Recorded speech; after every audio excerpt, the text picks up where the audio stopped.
ആരിഫ് ഹുസൈൻ, നമസ്കാരം. യെസ്, നമസ്കാരം. കുറച്ച് ദിവസമായി നമ്മൾ ഒരുമിച്ച് കണ്ടിട്ടല്ലേ? അതെ. എന്തായാലും ഇന്ന് എന്നോട് വളരെ ബേസിക് ആയിട്ടുള്ള ക്വസ്റ്റ്യൻ ചോദിക്കാൻ പോവാണ്.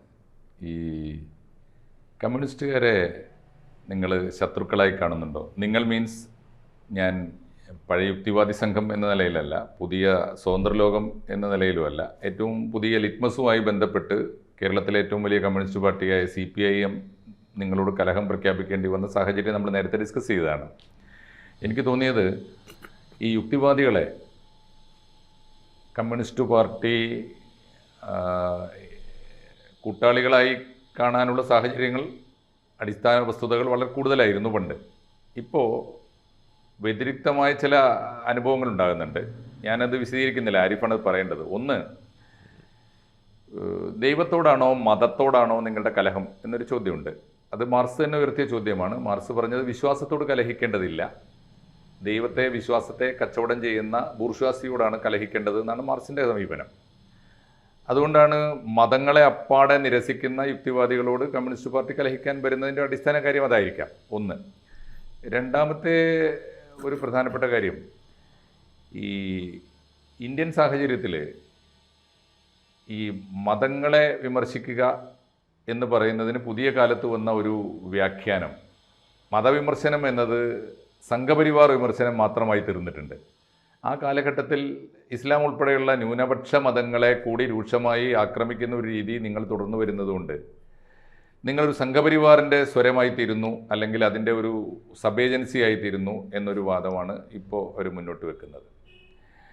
ഈ രണ്ട് വാദങ്ങളിൽ നിന്നുകൊണ്ട് അല്പം വ്യത്യസ്തമായ ഒന്നാണ് പലപ്പോഴും ആരിഫ് ഹുസൈൻ പറഞ്ഞു കേട്ടിട്ടുള്ളത്. അത് പല കോണുകളിൽ നിന്നും പലതരത്തിൽ ഞാൻ കേട്ടിട്ടുള്ളതാണ്. ഈ മൂന്നാമത്തെ പോയിന്റിലും ഒരു ചർച്ചാ വിധേയമാക്കേണ്ടതാണ്. മൂന്നാമത്തെ പോയിന്റ്, കമ്മ്യൂണിസത്തെ തന്നെയും അല്ലെങ്കിൽ ഭൂമിയിലെ കമ്മ്യൂണിസ്റ്റ് പാർട്ടികളെ തന്നെയും ഞങ്ങൾ സ്വതന്ത്ര ചിന്തകർ മറ്റൊരു മതമായിട്ടാണ് കാണുന്നത്. മതത്തിൻ്റെ സകലമാന ഭാവഹാവാദികളും ചെയ്തികളും വിശ്വാസവും വികാരവുമാണ് കമ്മ്യൂണിസ്റ്റുകാരും പിന്തുടർന്ന് വരുന്നത്. ഈ മൂന്ന് പോയിന്റിൽ ഊന്നി നിന്നുകൊണ്ട് നിങ്ങൾ എങ്ങനെയാണ് കമ്മ്യൂണിസ്റ്റ് പാർട്ടിയെ സമീപിക്കുന്നത്? നിങ്ങളുടെ വിശ്വാസ പ്രമാണം എന്ന നിലയിൽ മതവിമർശനം കമ്മ്യൂണിസ്റ്റ് വിമർശനമായി തീരുന്നത് ഏതളവിലാണ്? ആരിഫ് പറഞ്ഞു തുടങ്ങും. യെസ്, മാഷക്ക് അറിയുന്നൊരു കാര്യം ഉണ്ടാവും. ഇപ്പോൾ നമ്മൾ മലബാർ റീജിയനിൽ അതുപോലെ ഒരു മുസ്ലിം കുടുംബം എന്നുള്ള രീതിയിലൊക്കെ നമ്മൾ എടുത്തു കഴിഞ്ഞാൽ കമ്മ്യൂണിസ്റ്റ് ആവുക എന്ന് പറഞ്ഞു കഴിഞ്ഞാൽ അതൊരു ചെകുത്താൻ്റെ പാർട്ടിയാണ് എന്നുള്ള രീതിയിൽ തന്നെയായിരുന്നു പണ്ട് കാലത്തൊക്കെ പറഞ്ഞു നടന്നിട്ടുള്ളത്. ഇപ്പോൾ നമ്മുടെയൊക്കെ കുടുംബത്തിൽ ചുമപ്പ് എന്ന് പറയുന്ന കൊടി, ചുമപ്പ് കളറുള്ള കൊടി, ചെങ്കൊടി എന്നൊക്കെ പറഞ്ഞു കഴിഞ്ഞാൽ അത് ചെകുത്താനോട് സമീകരിച്ചുകൊണ്ട് ചെകുത്താൻ്റെ പാർട്ടി എന്നൊക്കെ പറഞ്ഞുകൊണ്ട് പൈശാചികത്വം ആണ് അതിന് കൽപ്പിച്ചു കൊടുത്തിട്ടുണ്ടായിരുന്നത്. അപ്പോൾ ഒരു മുസ്ലിം കുടുംബത്തിൽ അല്ലെങ്കിൽ ഒരു ഇസ്ലാമിക വിശ്വാസം കൊണ്ടു നടക്കുന്ന ഒരു മേഖല നമ്മളെടുത്ത് നോക്കുമ്പോൾ ആ കാലഘട്ടങ്ങളിൽ കമ്മ്യൂണിസ്റ്റ് പാർട്ടി അല്ലെങ്കിൽ കമ്മ്യൂണിസ്റ്റ് ആശയങ്ങൾ കൊണ്ടു നടക്കുന്ന ആളുകളുടെ ഒരു ചിത്രമെന്ന് പറഞ്ഞു കഴിഞ്ഞാൽ അവർ മതങ്ങൾക്കെതിരാണ്, ദൈവങ്ങൾക്കെതിരാണ് എന്നുള്ളൊരു കാഴ്ചപ്പാടാണ് സ്വാഭാവികമായിട്ട് അവിടെ ഉണ്ടായിട്ടുള്ളത്. ഒരു സാമാന്യ യുക്തി അതായിരുന്നു. പിന്നീട് അവിടുന്ന് അങ്ങനെ ജീവിച്ചു പോരുന്നതിൻ്റെ കൂട്ടത്തിൽ നമ്മുടെ സമൂഹത്തിൽ വലിയ തോതിലുള്ള ഒരു വേരോട്ടം കമ്മ്യൂണിസ്റ്റ് പാർട്ടിക്ക് ഉണ്ടാവുകയും അവർ ഉയർത്തി വെക്കുന്ന സാമൂഹിക നീതി എന്നൊക്കെ നമ്മൾ കരുതപ്പെടുന്ന കാര്യങ്ങൾക്കൊക്കെ വലിയ തോതിൽ സ്വീകാര്യത ലഭിക്കുകയും, പ്രത്യേകിച്ച് അസമത്വം എന്ന് പറയുന്ന ഒരു വിഷയത്തേക്ക് എടുത്തു വെച്ചുകൊണ്ട് അവർ പറയുന്ന കാര്യങ്ങൾക്ക് വലിയ തോതിൽ സ്വീകാര്യതയൊക്കെ ലഭിച്ചു. അപ്പോൾ അങ്ങനെ വന്നപ്പോൾ അതൊരു വലിയ തോതിൽ ആക്സെപ്റ്റൻസ് അതിന് കിട്ടുന്നൊരു ഘട്ടം അതിന് പിന്നീട് വരികയാണ്. ഈവൻ മുസ്ലിങ്ങളുടെ ഇടയിൽ പോലും അത് വരുന്നു. അപ്പോൾ അവിടെ കാണുന്നൊരു കാഴ്ച എന്ന് പറഞ്ഞു കഴിഞ്ഞാൽ കമ്മ്യൂണിസ്റ്റ് ആവുക എന്ന് പറഞ്ഞു കഴിഞ്ഞാൽ നമ്മളിപ്പോൾ ബുദ്ധിജീവി എന്നുള്ളൊരു വാക്ക് നമ്മൾ ഉപയോഗിക്കുമ്പോൾ നമ്മളെ മനസ്സിലേക്ക് വരുന്നത് ആദ്യം വരെ ആരുടെ മുഖമായിരിക്കും? അത് ചില കമ്മ്യൂണിസ്റ്റുകാരുടെ മുഖങ്ങൾ തന്നെയായിരിക്കും. അപ്പോൾ കമ്മ്യൂണിസ്റ്റ്, ബുദ്ധിജീവി എന്നൊക്കെയുള്ള ചില വാക്കുകൾ പോലും നമ്മൾ കേട്ടിട്ടുണ്ടാകും. അപ്പോൾ അങ്ങനെ ഒരു ബുദ്ധിപരമായ ദൈക്ഷണികമായ കാര്യങ്ങളൊക്കെ ഏർപ്പെടുക, ഒരുപാട് വായിക്കുന്ന അങ്ങനെ പോവുകയാണ്. അപ്പോൾ നമ്മളുടെ ഒരു ധാരണ അവിടെ ഫിക്സ് ചെയ്യുന്നത് എന്താണ്? ഇവർ അന്ധവിശ്വാസങ്ങൾക്കെതിരാണ്, മതങ്ങൾക്കെതിരാണ്, അങ്ങനെയുള്ള കുറേ കാര്യങ്ങളാണ് അവിടെ വെക്കുന്നത്. അപ്പോൾ അതാണ് സ്വീകാര്യതയുടെ ഒരു ഘട്ടം. അങ്ങനെ ഇരിക്കുമ്പോഴാണ് ഒരു പ്രധാനപ്പെട്ട ഒരു വശം അവിടെ കടന്നു വരുന്നത്. ആ വശം എന്ന് പറയുന്നത് അന്ധവിശ്വാസങ്ങൾക്കെതിരെയുള്ള പോരാട്ടം എന്നുള്ള രീതിയിൽ ഇപ്പോൾ നമ്മളൊക്കെ ഏർപ്പെടുന്ന സ്വതന്ത്ര ചിന്താമണ്ഡലം കൂടി അവിടെ വികസിച്ച് വന്നപ്പോൾ ഒരു കാലത്ത് യുക്തിവാദി സംഘങ്ങൾ അല്ലെങ്കിൽ യുക്തിവാദ പ്രസ്ഥാനങ്ങളിലൂടെ അത് തുടക്കമിട്ടിട്ട് ഇന്ന് നമ്മൾ എത്തി നിൽക്കുമ്പോൾ നമ്മളെ സംബന്ധിച്ചിടത്തോളം അതിൽ അന്ധവിശ്വാസങ്ങളായാലും അശാസ്ത്രീയമായ സംഗതികളായാലും അത് ഏതുണ്ടെങ്കിലും അതിനെ അഡ്രസ്സ് ചെയ്യുക, അതിനെ എക്സ്പോസ് ചെയ്യുക എന്നുള്ളൊരു നിലയിലേക്ക് വന്നപ്പോൾ ഒരു പ്രധാനപ്പെട്ട അന്ധവിശ്വാസം നമ്മളെടുത്തു. ആ അന്ധവിശ്വാസം എന്ന് പറയുന്നത് സാമ്പത്തിക അന്ധവിശ്വാസം എന്ന് പറയുന്ന ഒരു വിഷയമാണ്. അപ്പോൾ നമ്മളുടെ സമൂഹത്തിൽ നിലനിൽക്കുന്ന ഏതൊരു അന്ധവിശ്വാസത്തെക്കുറിച്ച് നിങ്ങൾക്ക് പറയാം. വിശ്വാസപരമായിട്ടുള്ള കാര്യങ്ങൾ പ്രധാനമായിട്ടും അതിനകത്ത് വരുന്നത്, അതിപ്പോൾ മതങ്ങൾക്ക് വേണ്ടി വീതിച്ച് നിങ്ങൾക്ക് കൊടുക്കാം. ഇപ്പോൾ ശബരിമല വിഷയം, നമ്മളുടെ അവിടുത്തെ മകരജ്യോതി സംബന്ധിച്ചിട്ടുള്ള കാര്യങ്ങൾ, ഇതിലെല്ലാം വലിയ തോതിൽ മുന്നേറ്റങ്ങൾ വരുന്നു, അതിനെ വിമർശിക്കുന്നു, ഹിന്ദു മത ആചാരത്തിൻ്റെ മറ്റു കാര്യങ്ങൾ പറയുന്നു, ഒക്കെ ശരിയാണ്. പക്ഷേ ഈ ഇസ്ലാമിൻ്റെ വശം അത് വരുമ്പോഴും അവിടെ പ്രത്യേകിച്ചും അതിനേക്കാൾ മുകളിൽ നിൽക്കുന്നത് സാമ്പത്തികമായ അന്ധവിശ്വാസങ്ങൾ. സാമ്പത്തികമായ അന്ധവിശ്വാസം എന്ന് പറഞ്ഞു കഴിഞ്ഞാൽ, ഒരു ഒറ്റവാക്കിൽ പറഞ്ഞു കഴിഞ്ഞാൽ, നമ്മുടെ സമൂഹത്തിൽ ഒരു മൂലധന അധിഷ്ഠിതമായ ഒരു ഇക്കോണമി, അതിനെക്കുറിച്ചുള്ള ചർച്ചകൾ കൂടുതൽ പ്രാമുഖ്യം നേടുകയും ഗ്ലോബലൈസേഷൻ, അതുപോലെ ലിബറൽ നയങ്ങൾ, ഇതുപോലുള്ള കാര്യങ്ങളിലേക്കൊക്കെ വരുന്നു. പിന്നെ വലിയ തോതിൽ കമ്മ്യൂണിസ്റ്റ് രാജ്യങ്ങളായിട്ട് നിന്നിരുന്ന രാജ്യങ്ങൾ, അറിയപ്പെടുന്ന രാജ്യങ്ങൾ, റഷ്യ പോലുള്ള രാജ്യങ്ങളൊക്കെ തകർച്ചയുടെ വക്കിൽ, പട്ടിണി അവിടെ വ്യാപകമാവുകയും അങ്ങനെയുള്ള വിഷയങ്ങളൊക്കെ വരികയും ആ വ്യവസ്ഥിതികൾ തകർന്നു പോകുന്നൊക്കെ ഇവിടെ സംഭവിക്കുമ്പോൾ സ്വാഭാവികമായിട്ടും ഇവിടെ മറിച്ച് അവിടെ പറയാനുണ്ടായിരുന്ന ആ ആശയങ്ങൾ, ക്യാപിറ്റലിസ്റ്റ് വ്യവസ്ഥിതി എന്നൊക്കെ പറയുന്ന വിഷയങ്ങൾ കൂടുതൽ അവിടെ സ്വീകാര്യത നേടുന്ന ഒരു ഘട്ടം വന്നപ്പോൾ അവിടെ അതൊരു വലിയ കോൺഫ്ലിക്റ്റ് ആയിട്ട് വരികയാണ്. അപ്പോൾ നമ്മളവിടെ പറയുന്നത് എന്താണ്, ഈ സാമ്പത്തിക അന്ധവിശ്വാസങ്ങൾ അഡ്രസ്സ് ചെയ്യാൻ തുടങ്ങിയതോടുകൂടിയാണ് അത് പ്രധാനമായിട്ടും ഇന്ന് നമ്മൾ പറയുന്ന ഈ സ്വതന്ത്ര ചിന്താ മേഖലയിലുള്ള സംഘടനകൾ അല്ലെങ്കിൽ പ്രവർത്തകർ ഇത് കൂടുതൽ പറയാൻ തുടങ്ങിയതോടുകൂടിയാണ് അവിടെ ഒരു വലിയ പ്രശ്നം വരുന്നത്. അപ്പോൾ ഒന്നാമത്തെ വിഷയം എവിടെയാണ് ഇപ്പോൾ ചോദിച്ച ചോദ്യത്തിൽ ഒന്നാമത്തെ ഒരു സെക്കൻഡ്, ഈ സാമ്പത്തികമായ അന്ധവിശ്വാസം എന്ന് പറയുന്നതിലേറെ ഇതിപ്പോൾ യുക്തിവാദി സംഘത്തിന് ഉയർത്തുന്ന പോലെ ആശയതലത്തിൽ ഒരു ചർച്ചയെ അവസാനിപ്പിക്കാൻ കമ്മ്യൂണിസ്റ്റുകാർക്ക് കഴിഞ്ഞു എന്ന് വരില്ല ആരിഫേ? കാരണം അവർ പ്രായോഗിക തലത്തിൽ, പ്രായോഗിക ജീവിതത്തിൽ, ജനങ്ങൾക്കിടയിൽ, ഭരണകൂടത്തിൽ ഒക്കെ ജീവിക്കുന്നവരാണ്. അങ്ങനെ വരുമ്പോൾ അവർക്ക് സാമ്പത്തികമായ അന്ധവിശ്വാസം എന്ന് പറയുന്നതിനേറെ ഭരണകൂടമായി തീർന്ന കമ്മ്യൂണിസ്റ്റ് പാർട്ടികൾക്ക് അത് പ്രായോഗികമായ സാമ്പത്തികമായ അനിവാര്യത കൂടിയായിത്തീരുന്നുണ്ട്. പുതിയ കാലത്തെ ഇന്ത്യ ഗവൺമെൻറ് അംഗീകരിച്ച ഗ്ലോബലൈസേഷൻ കേരള ഗവൺമെൻറ്റിന് മാത്രം എങ്ങനെ നടപ്പാക്കാതിരിക്കാൻ സാധിക്കും? അതിനെ അവരുടെ ഭാഗത്തുനിന്ന് ചിന്തിക്കാൻ യുക്തിവാദികൾക്ക് സാധിക്കാതെ പറ്റുന്നുണ്ടോ? അല്ല, അതായത് സാമ്പത്തികമായ അന്ധവിശ്വാസം എന്ന് തന്നെയാണ് നമ്മളതിനെ വിളിക്കുക. കാരണം ഇത് നിർബന്ധിതാവസ്ഥയാണെന്ന് പറയുമ്പോഴും അവിടെ സംഭവിക്കുന്ന എന്താണ്, അതായത് ഇപ്പോൾ കേന്ദ്രം നടപ്പിലാക്കി കേരളത്തിന് നടപ്പിലാക്കാതിരിക്കാൻ പറ്റുമോ എന്ന് ചോദിക്കുമ്പോൾ നടപ്പിലാക്കാതിരിക്കാൻ കഴിയില്ല, ഒന്നാമത്തെ കാര്യം. ഇനി ഇത് കേന്ദ്രത്തിന് നടപ്പിലാക്കാതിരിക്കാൻ പറ്റുമോ? ഇല്ല. കാരണം എന്താണ്, അതിന് മുന്നേ ഉണ്ടായിരുന്ന ഈ സോഷ്യലിസ്റ്റ് വ്യവസ്ഥിതിയിൽ വെച്ചുകൊണ്ടുള്ള കാര്യങ്ങൾ വെച്ച് മുന്നോട്ട് പോയാൽ നമ്മൾ പട്ടിണിയിൽ നിന്നും കര കയറില്ല. ഇതാണ് അവിടുത്തെ തിരിച്ചറിവാണ്. യെസ്, ആ യാഥാർത്ഥ്യ ബോധം വരുമ്പോൾ അവിടെ സ്വാഭാവികമായിട്ടും അതിന് മുന്നേ കൊണ്ട് നടന്നിരുന്ന സാമ്പത്തിക നയങ്ങൾ അതൊരു അന്ധവിശ്വാസമായിരുന്നു എന്ന് തന്നെ നമ്മൾ പറയണ്ടേ. അതാണ് നമ്മൾ പറയുന്നത്. കമ്മ്യൂണിസ്റ്റ് പാർട്ടി ഒരു കാലത്ത് കയ്യിൽ വെച്ചിരുന്ന അല്ലെങ്കിൽ സൂക്ഷിച്ചിരുന്ന സാമ്പത്തികമായ നിലപാടുകൾ അന്ധവിശ്വാസമായിരുന്നു എന്നാണോ? ഒരു ഉദാഹരണം പറഞ്ഞാൽ, ഇപ്പം നമ്മൾ ഇന്നിപ്പോൾ ഒരു മൂലധന അധിഷ്ഠിതമായ ഒരു സാമ്പത്തിക വ്യവസ്ഥിതിയിൽ നമ്മൾ പറയുന്ന ക്ലാസസ് എന്നൊക്കെ പറയുന്ന സംഗതികൾ നമ്മൾ എടുത്തു നോക്കിയാൽ ഒരു കമ്മ്യൂണിസ്റ്റ് വ്യവസ്ഥിതിയിൽ നമ്മൾ പറയുന്നതുമായിട്ട് വലിയ വ്യത്യാസമുണ്ട്. കമ്മ്യൂണിസ്റ്റ് വ്യവസ്ഥിതിയിൽ രണ്ട് ക്ലാസ്സാണ് പറയുന്നത്, ഒന്ന് തൊഴിലാളി വർഗവും ഒന്ന് ഈ പറയുന്ന മുതലാളി വർഗവും. ഇതിൻ്റെ ഇടയിൽ ഒരു ക്ലാസ് ഇല്ല. അതുകൂടാതെ ഇതിനകത്തൊരു ഇൻഡിവിജ്വൽസിൻ്റെ ഒരു മോട്ടിവേഷനെ കുറിച്ച് നമ്മൾ പറയുന്നുണ്ട്. അതിനകത്ത് നമ്മളുടെ ഓൺടർപ്രണർഷിപ്പിനെ കുറിച്ച് നമ്മൾ പറയുന്നുണ്ട്. ഇതൊന്നും ഒരു കമ്മ്യൂണിസ്റ്റ് വ്യവസ്ഥിതിയിലേക്ക് വരുന്നില്ല. ഒരു വസ്തുവിൻ്റെ വില നിശ്ചയിക്കുന്നത് ഇന്ന് നമ്മൾ പറയുന്നത് എന്താണ്, അതിൻ്റെ ലേബർ വെച്ചിട്ടല്ല നമ്മൾ ഇന്ന് പറയുന്നത്. പക്ഷേ ഒരു കമ്മ്യൂണിസ്റ്റ് വ്യവസ്ഥിതിയിൽ ഒരു വസ്തുവിൻ്റെ വില നിശ്ചയിക്കുന്നത് അതിൻ്റെ പിന്നിൽ എത്ര മണിക്കൂർ പണിയെടുത്തു എന്നത് നോക്കിയിട്ടൊക്കെയാണെന്നുള്ള രീതിയിലുള്ള കാര്യങ്ങൾ പറയുന്നു. അതൊന്നും ഇന്നത്തെ കാലഘട്ടത്തിൽ ചേരുന്നതല്ല. ഇന്ന് നമുക്ക് ചിലപ്പോൾ ലേബർ ഇൻറ്റൻസീവായിട്ട് ആരിഫേ, എനിക്ക് തോന്നുന്നു നമുക്ക് അത് മാർക്സിസത്തെ സമീപിക്കുന്നതിൻ്റെ രീതിയുടെ പ്രശ്നമാണ്. ഒന്ന്, നിരന്തരമായി മാറിക്കൊണ്ടിരിക്കേണ്ട ഒരു ശാസ്ത്രത്തിനാണ് നമ്മൾ മാർക്സിസം എന്ന് പറയുന്നത്. രണ്ട്, അതിനെ അപ്ഡേറ്റ് ചെയ്യാനുള്ള മെത്തഡോളജി അതിനകത്ത് തന്നെ ഉണ്ട്, അത് നിർവഹിക്കാതെ പോകുന്നുണ്ട് എന്ന് വിമർശനമായിട്ട് എടുക്കാം. അപ്പോൾ എന്തായാലും ഈ സാമ്പത്തിക കാര്യങ്ങളിൽ കമ്മ്യൂണിസ്റ്റ് പാർട്ടി വരുത്തേണ്ടി വന്ന അല്ലെങ്കിൽ വരുത്താൻ നിർബന്ധിതരായ അല്ലെങ്കിൽ അവർ വരുത്തിയ അപ്ഡേഷൻ എന്ന് വേണം അതിനെ വിളിക്കാൻ. അതിനെ അവർ പഴയ അന്ധവിശ്വാസങ്ങളെ ഉപേക്ഷിച്ചു എന്നൊക്കെ വിളിക്കുന്നത് അങ്ങനെ വേണേൽ വിളിക്കാം. എന്തായാലും ഓക്കെ. ഇതല്ലാത്ത എന്ത് കാര്യത്തിലാണ് നിങ്ങൾ കമ്മ്യൂണിസ്റ്റ് പാർട്ടിയോട് വിയോജിക്കുന്നത്? അല്ല, പ്രധാനമായിട്ട് ഇത് തന്നെയാണ്. ഇനി ഇതിലൊരു കാര്യം ഇപ്പോൾ മാഷിനെ സൂചിപ്പിച്ചു, നമ്മളിത് പറയുന്ന സമയത്ത് അവർ ആ വിമർശനങ്ങൾ ആ രീതിയിൽ ഉൾക്കൊള്ളുന്നില്ല എന്ന് പറഞ്ഞല്ലോ. ഈ ഉൾക്കൊള്ളായ്മ തന്നെയാണ് ഇതിൻ്റെ രണ്ടാമത്തെ ആ ക്യാരക്ടറിസ്റ്റിക് എന്ന് പറയുന്നത്. കാരണം നമ്മൾ ഈ സാമ്പത്തിക മേഖല മാത്രമാണ് കേട്ടോ ഇവിടെ പറയുന്നത്. അപ്പോൾ ഒരു മൂലധനാധിഷ്ഠിത വ്യവസ്ഥിതിയിൽ ഒരു പ്രോബ്ലം ഉണ്ടെന്നുണ്ടെങ്കിൽ അതിനകത്ത് നമുക്ക് സെൽഫ് കറക്ഷൻ ഉണ്ടെന്ന് മാത്രമല്ല, ഇപ്പോൾ കമ്മ്യൂണിസ്റ്റ് വ്യവസ്ഥിതിയിൽ അവർ വലിയ തോതിൽ എടുത്ത് പറയുന്ന തരത്തിലുള്ള സോഷ്യൽ വെൽഫെയർ പോലും ഇന്ന് ഏറ്റവും മികച്ച രീതിയിൽ കൊണ്ടു നടക്കുന്ന ആരാണ്? അത് കമ്മ്യൂണിസ്റ്റ് വ്യവസ്ഥിതിയിലാണ്. അപ്പോൾ അങ്ങനെ ഒരു അഡാപ്റ്റബിലിറ്റി എന്ന് പറയുന്ന ഒരു വിഷയം അത് നമ്മൾ എടുത്ത് നോക്കുമ്പോൾ അത് ഈ പറയുന്ന കമ്മ്യൂണിസ്റ്റ് വ്യവസ്ഥിതിക്കില്ല. അപ്പോൾ മതങ്ങളുടെ ഒരു സ്വഭാവമാണത്, അഡാപ്റ്റബിലിറ്റി ഇല്ല എന്നുള്ളത്. ഇപ്പോൾ ഇസ്ലാമിനെ കുറിച്ചോ അല്ലെങ്കിൽ മറ്റേതെങ്കിലും മതങ്ങളെക്കുറിച്ച് നമ്മൾ പറയുമ്പോൾ അവിടെ മനസ്സിലാവണമെന്നില്ല. പക്ഷേ സെമിറ്റിക് മതങ്ങളെക്കുറിച്ച് പറയുമ്പോൾ പലപ്പോഴും അത് പെട്ടെന്ന് ക്ലിയർ ആവും. അഡാപ്റ്റബിലിറ്റി എന്ന് പറയുന്ന ഒരു വിഷയം, ഒരു ഫ്ലെക്സിബിലിറ്റി എന്ന് പറയുന്ന ഒരു കാര്യം, അത് ഈ ബേസിക്കലി മതങ്ങൾക്കത് രണ്ടിനും, എൻ്റെ ഒരു നിരീക്ഷണത്തിൽ രണ്ടിനും അത് സാധ്യമായ ഒരു തലത്തിലേക്ക് അതിനെ വ്യാഖ്യാനിച്ചെടുക്കാനുള്ള സെല്ലേഴ്സ് മീൻസ് എന്താന്ന് പറയാ, നമുക്ക് അതിന്റെ ചേമ്പേഴ്സ് അതിൻ്റെ ഉള്ളിലുണ്ട് കേട്ടോ.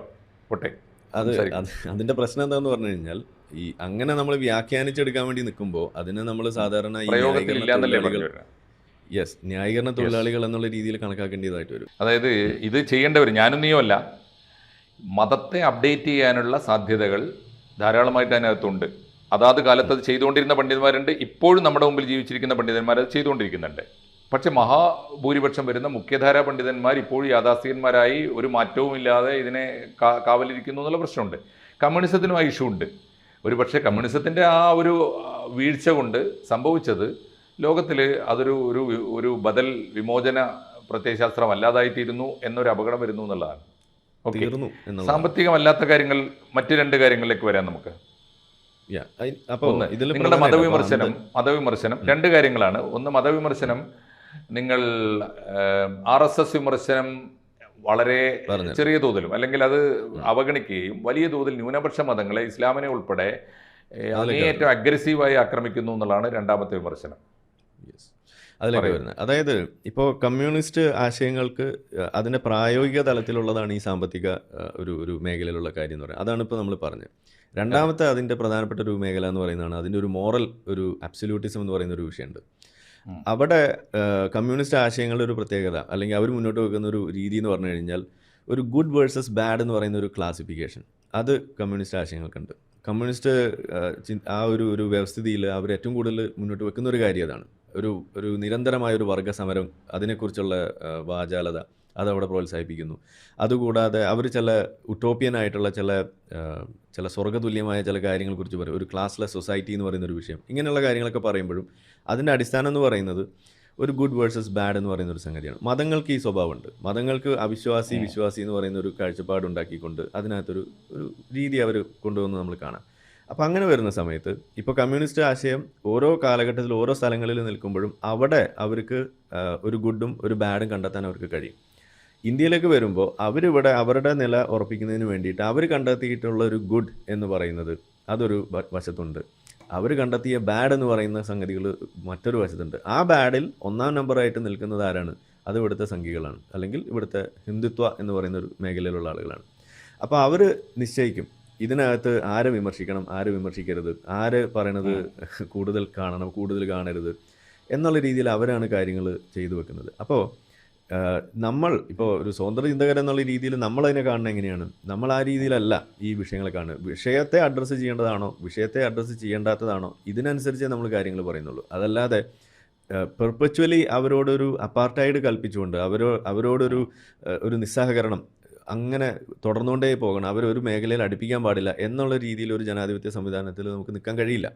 കാരണം അങ്ങനെ നിന്നാൽ ഇത് നടക്കില്ല. ഇപ്പോൾ തമാശക്കാണേലും പറയാനുണ്ട്, ഇപ്പോൾ സന്ദീപ് വാര്യർ വലിയ ഒരു സംഘപരിവാർ മേഖലയിലുള്ള ഒരാളാണ്.